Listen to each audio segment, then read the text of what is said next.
আসসালামু আলাইকুম, সবাইকে আমার ডেইলি রান্নাঘরে ওয়েলকাম। তো আজকে রান্না করেছিলাম ডাটা দিয়ে মিষ্টি কুমড়া দিয়ে চিংড়ি মাছ। দুর্দান্ত, এই রেসিপিটি অসাধারণ হয়েছিল আর এতটাই টেস্টি ছিল আপনাদের সাথে শেয়ার না করে পারলাম না। মানে আমি এভাবে কখনোই খাইনি, এই ফার্স্ট টাইম খাওয়া আর অসাধারণ ছিল। তো দেখুন রান্নাটা আমি কিভাবে করেছি। তো আমি প্রথমে মিষ্টি কুমড়াটা দুইটা সাইজে কেটে নিয়েছি, গোল করে এবং একটু লম্বা করে। এটা আমি ইচ্ছে করেই কেটেছি। আর সাথে রেডি করে নিয়েছি ডাটাটা।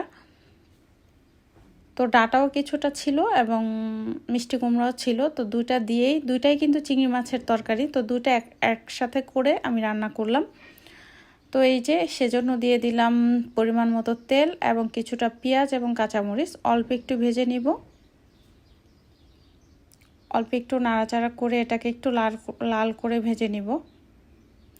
এই দুইটা তরকারি কিন্তু চিংড়ি মাছের সাথে খুব ভালোভাবে আমরা আলাদা আলাদা করে রান্না করে খাই। তো দুইটা একসাথে আমি রান্না করেছিলাম। এই যে একটুখানি লাল হয়ে যাওয়ার পরে চিংড়ি মাছগুলো একটু ভেজে নিব। এখন এটাকে উলট পালট করে চিংড়ি মাছটা আরেকটু ভেজে নিব। চিংড়ি মাছটা ভাজলে কিন্তু একটা সুন্দর রঙও হয় এবং এটা খেতেও ভালো লাগে। তো দেখুন এই যে এর মধ্যে কিন্তু আমি মশলাগুলো দিয়ে দিব। তো আমি আর আদা রসুন বাটা দিইনি, দিয়ে দিলাম 1 চামচ হলুদ গুঁড়া, 1 চামচ মরিচ গুঁড়া, 1 চামচ ধনিয়া গুঁড়া এবং 1 চামচ জিরা গুঁড়া। খুবই ছোট চামচ, পুরা ভরা ছিল না, আধা চামচ পরিমাণ ছিল। তো এটা এখন একটু পানি দিয়ে এটাকে একটু কষিয়ে নিব। আর এর মধ্যে আমি পরিমাণ মতো লবণ দিয়ে দিব। এটা যখন একবারে সুন্দর মতো তেল ভেসে উঠবে বা একটু কষানো হয়ে যাবে, তখন কিন্তু আমি কেটে ধুয়ে রাখা সেই তরকারিগুলো দিয়ে দিব। এই যে তরকারি দেওয়া শেষ, এখন নাড়াচাড়া করব, কষাবো সুন্দর করে।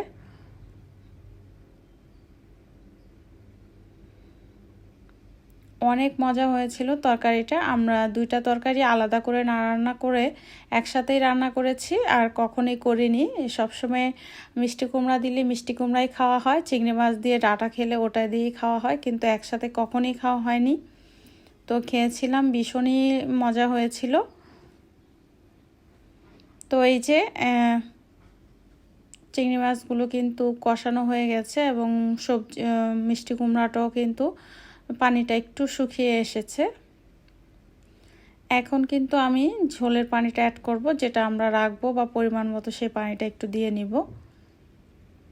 তো আমি ততটা পাতলাও করিনি, আবার একেবারে থকথকাও হয়নি। পরিমাণ মতো পানি দিয়েছি এবং সেটাকে বলক করে নিলাম। অসাধারণ একটা হেলদিকর রেসিপি।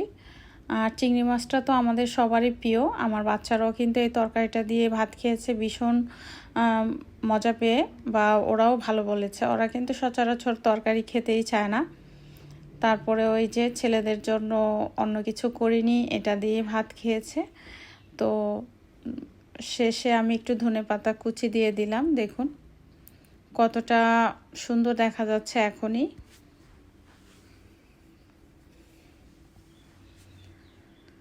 প্রায় কিন্তু শেষের দিকে রান্নাটা। কিছুক্ষণ জাল করে কিন্তু আমি চুলাটা বন্ধ করে দিব। তো আশা করি আমার রান্নাটা ভালো লাগবে, আর ভালো লাগলে অবশ্যই আমার পাশে থাকবেন, সাপোর্ট করবেন। আর বেশি ভালো লাগলে আমার চ্যানেলটিকে সাবস্ক্রাইব করে নোটিফিকেশনটা অন করে দিবেন, যাতে করে আমি নতুন ভিডিও ছাড়লে আপনাদের কাছে পৌঁছে যায়। তো সবাই ভালো থাকবেন, সুস্থ থাকবেন, সবার জন্য অনেক অনেক শুভকামনা। আল্লাহ হাফিজ।